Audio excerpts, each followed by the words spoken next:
Well, salam. Good morning.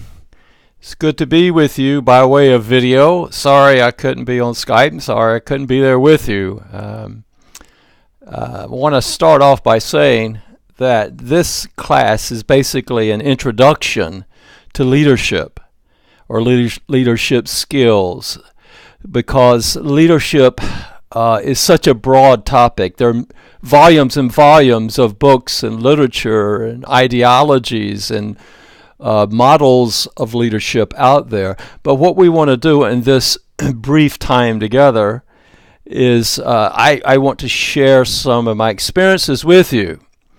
Like the great Greek philosopher Socrates once said, is that I know one thing for sure, I know nothing. So I don't know anything. But what I'm going to do is, since I'm an older guy and I've been in this profession for many, many years of psychology, of teaching, as being a professor, as also teaching leadership skills, and also, since I have a master's in religion, also teaching religion. And by the way, I had to read the Holy Quran in English about 10 years ago. Wow, that was difficult, but so inspiring. Okay, let's talk about leadership. We first have to define the terminology when we talk about leadership. A leader is someone who is responsible for conveying the vision, the purpose, the mission, the policies and procedures of the organization that the leader is involved in. A leader is someone who basically is giving that responsibility. And it could be in your group or a number of groups. It could be in the profession of education. It could be in business. It could be in any of those topics. But leadership is certainly that we are always looking for good leaders. There's all kinds of leaders out there, as you know. There's all kinds of teachers out there, as you know. You know, and I know that some of you guys are smarter than your teachers. Okay, I want you to be laughing during this. Okay, so I always tell my students that. I say, just remember that. So what I want you to do is that when you're a smart person, you're a smart student, but I also want you to realize that not everyone is equal, and not everyone is equal in leadership. There are good leaders and bad leaders. Now, I'm going to talk about what it means to be a successful leader, all right? And from my world of psychology, again, I'm an old guy, so I'm just sharing a lot of experiences with you. The theory is one thing, but the practical aspects of leadership is something I want to share with you.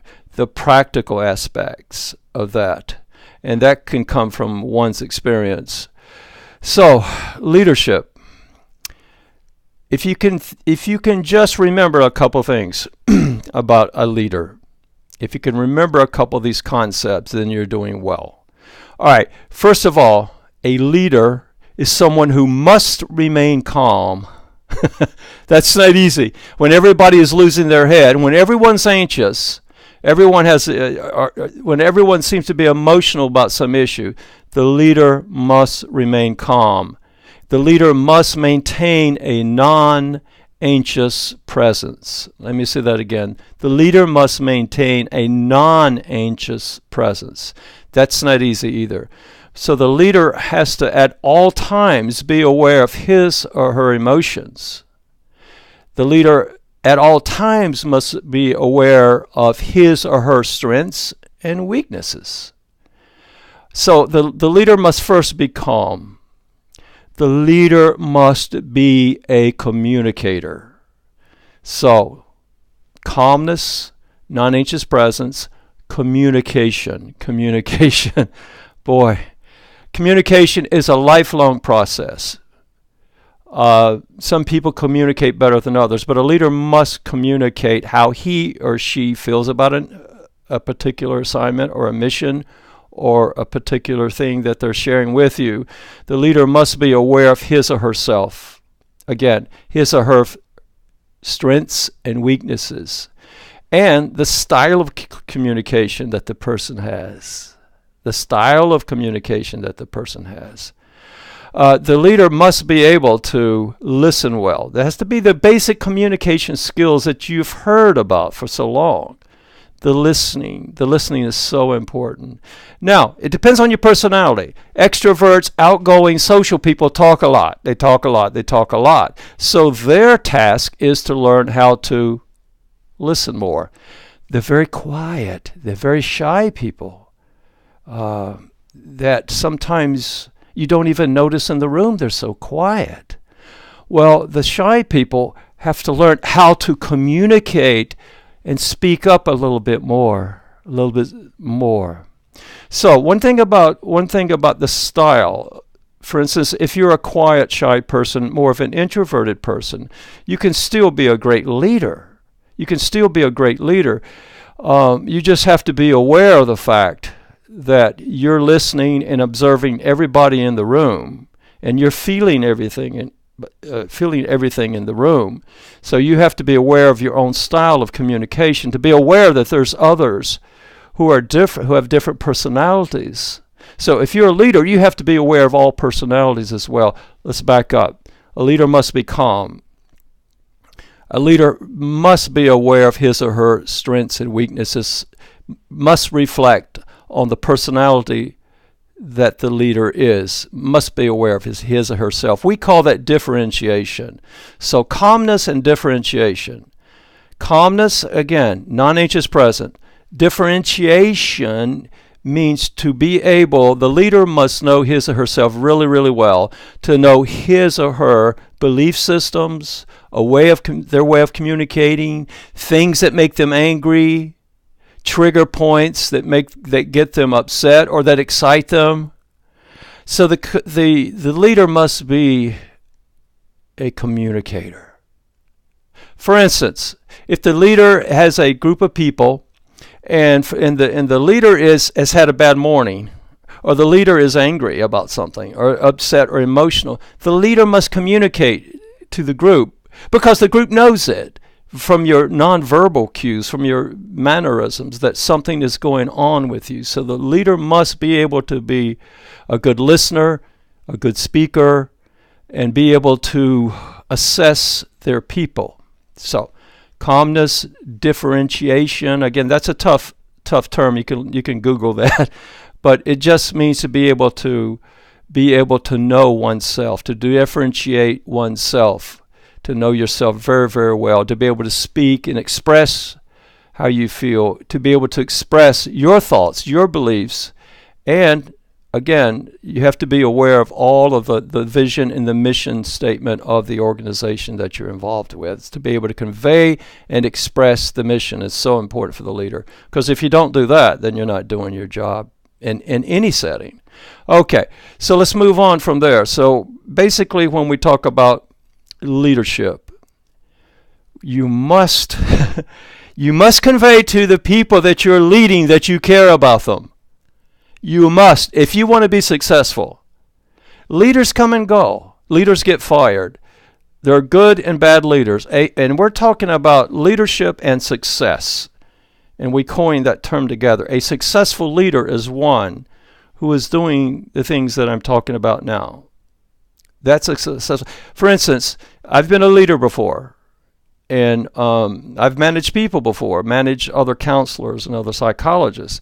And one thing that I do know is that I have to be able to be authentic and genuine, be transparent, to be able to convey to them who I am, what I'm about, so that they know what things trigger me, which make me angry, as well as when they get angry. So it's about this interdependence on one another. We are a team. That's called building team, is when you know yourself and you know each other. So it's so important, though.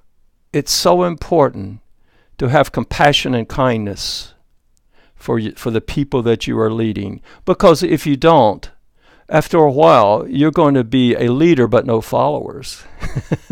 And that does happen. That happens all the time.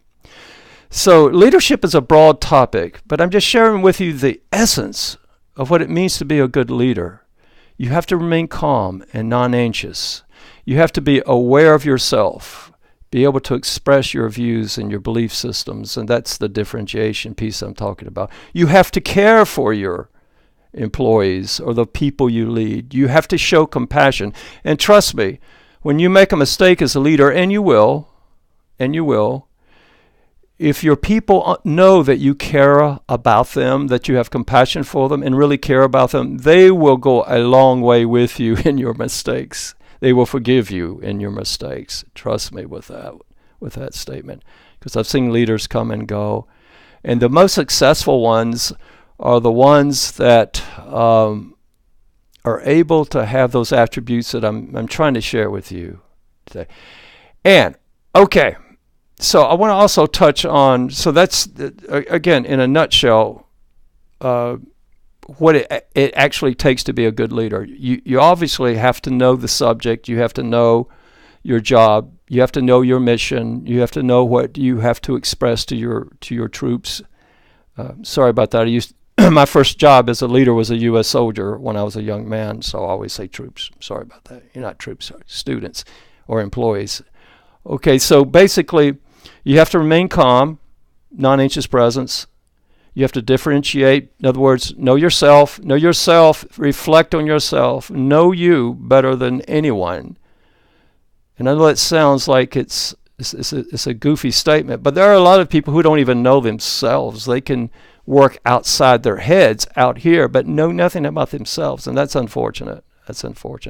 So you have all these pieces. Now, you have all these pieces that I've just shared with you about leadership. What makes a good leader? Calmness, non-anxious presence, differentiation, and compassion and kindness. Knowing your people, knowing their personalities, let them know you. That's communication. That's building and developing relationships. It's building and developing team.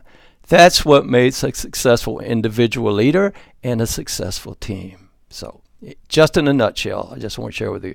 Now I want to talk about other things such as scholarships, applications, and essays. My guess is that some of you, all of you, will be applying to universities if you're not in a university now, and you're going to be interested in scholarships. You're going to be interested in writing the essays for the applications. So that's a piece that takes some time. But just remember this: I've been on the university committee for applications for new admissions, for people who are asking for scholarship. I've been on a scholarship committee, and what I'm looking for is somebody that stands out from the rest. You get hundreds of applications. So how are you going to get the scholarship? Well, you obviously, if you're applying to a Western school, you need to have great TOEFL scores and English scores and writing ability and all that. You have to have that as a basic. But I'm talking about when you write the essays, you want to be able to sell yourself and market yourself. Some of my students are very, very shy. I tell them, when you apply to universities, you can't be shy. You market and sell yourself, because when I'm looking at applications, I'm looking at somebody that stands out.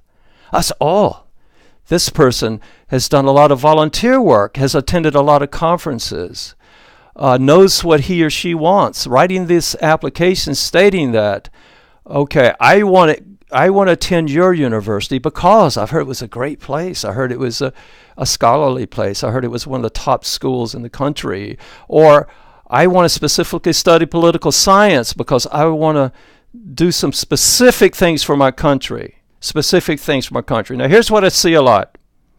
And it's okay. These statements are okay, but I see this a lot. People will write and they will say, I want to be a good lawyer. I want to be a good doctor. I want to serve my country. I want to help my country. And that's what you should do. But you have to be more specific. You have to be creative.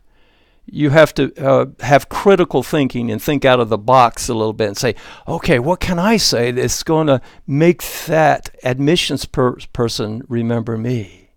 What can I do so that I can be a little bit different than the next 20 or 30 applications or applicants? So you want to be able to sell yourself. Don't be shy when you do this sort of thing. When you're applying, don't be shy at all. Be bold.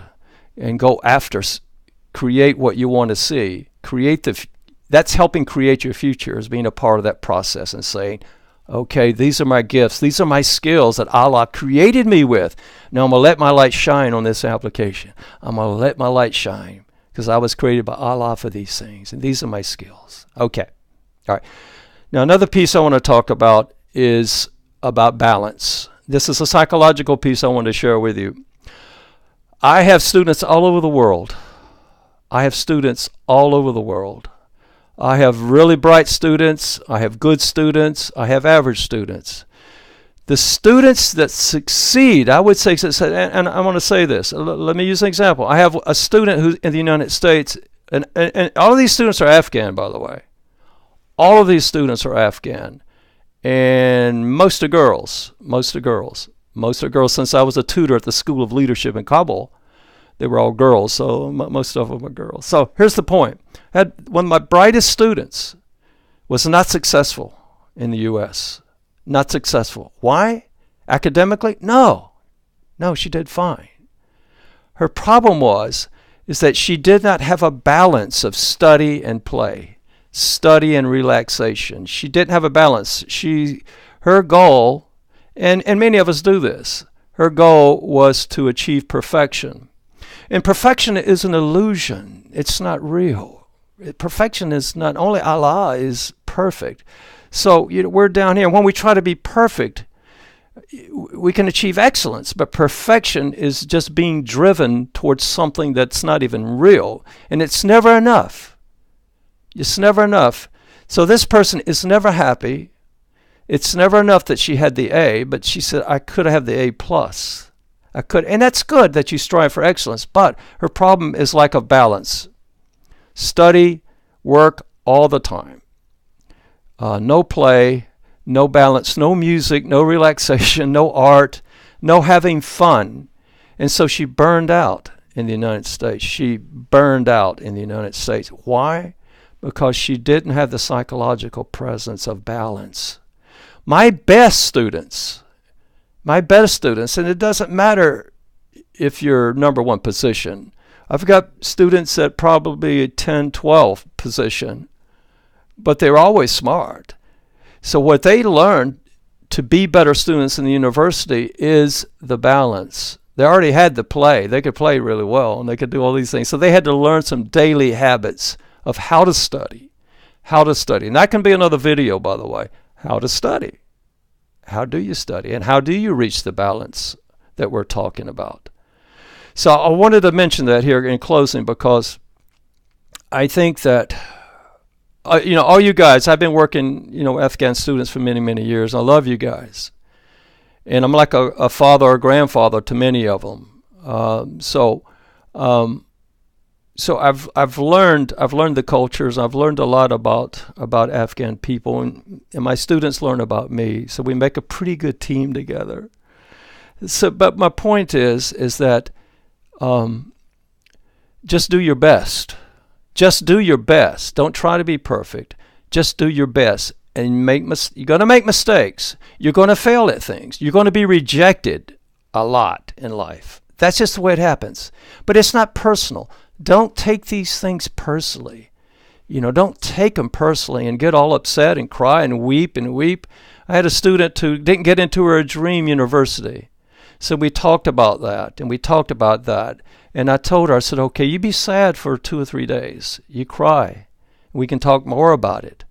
I said, but what are you going to do now? So you pick up yourself. And you move forward, whatever that means.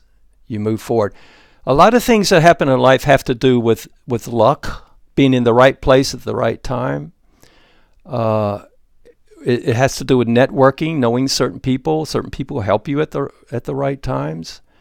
But so there's a lot of randomness, a lot of chance in life. So I've got students in the U.S. who are really lucky to be here. I have a couple girls who were refugees. Things just kind of work together for them.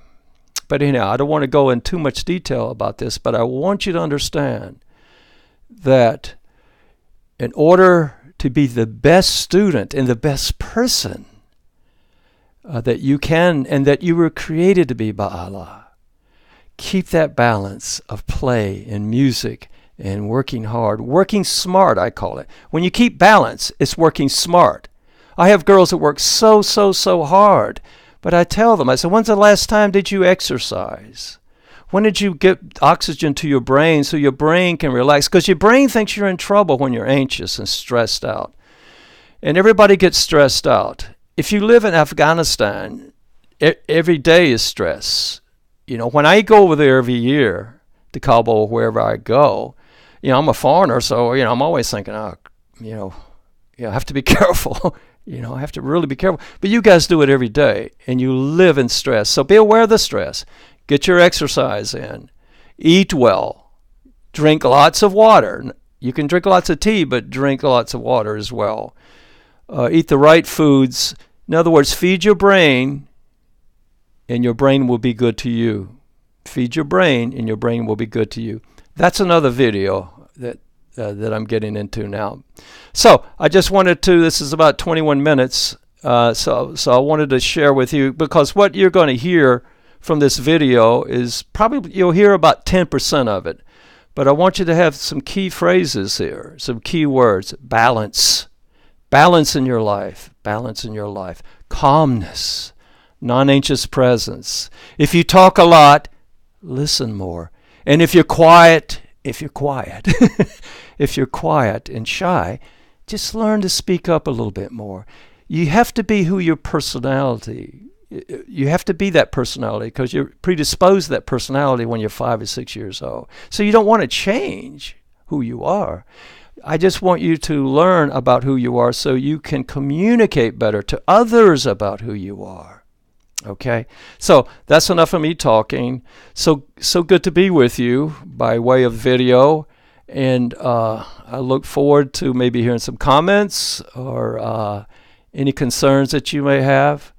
But I probably will be back in Afghanistan in the next few months, and I always love being there. And one thing I don't normally tell people, but it's kind of interesting. When I did my DNA ancestry sort of background check, I'm about 98% British and Scottish and United Kingdom, but for some reason I'm 2% Afghan. Going from my DNA shows that there's a small percentage of bloodline going from Western Afghanistan, Herat, in that area toward Iran. So anyhow, my wife says I go to Afghanistan so much because I'm 2% Afghan. I said, maybe so. Okay, that's enough of me. Blessings and peace. And Waqta Hosh. Have a good time. Work smart. Study smart. Work smart. Be smart. Take the balance of life and work on that, because it's lifelong. We're always working on the balance, no matter how. When old guy like me, I'm always working on my balance all the time. I'm always checking in with myself, and I ask myself certain questions. What's going on with me today? Why am I so sad? Why am I angry? Why am I feeling this way? What's going on in my life that I'm feeling this way? Work on your balance. You'll be a good student, a better student. Thanks so much. Bye-bye.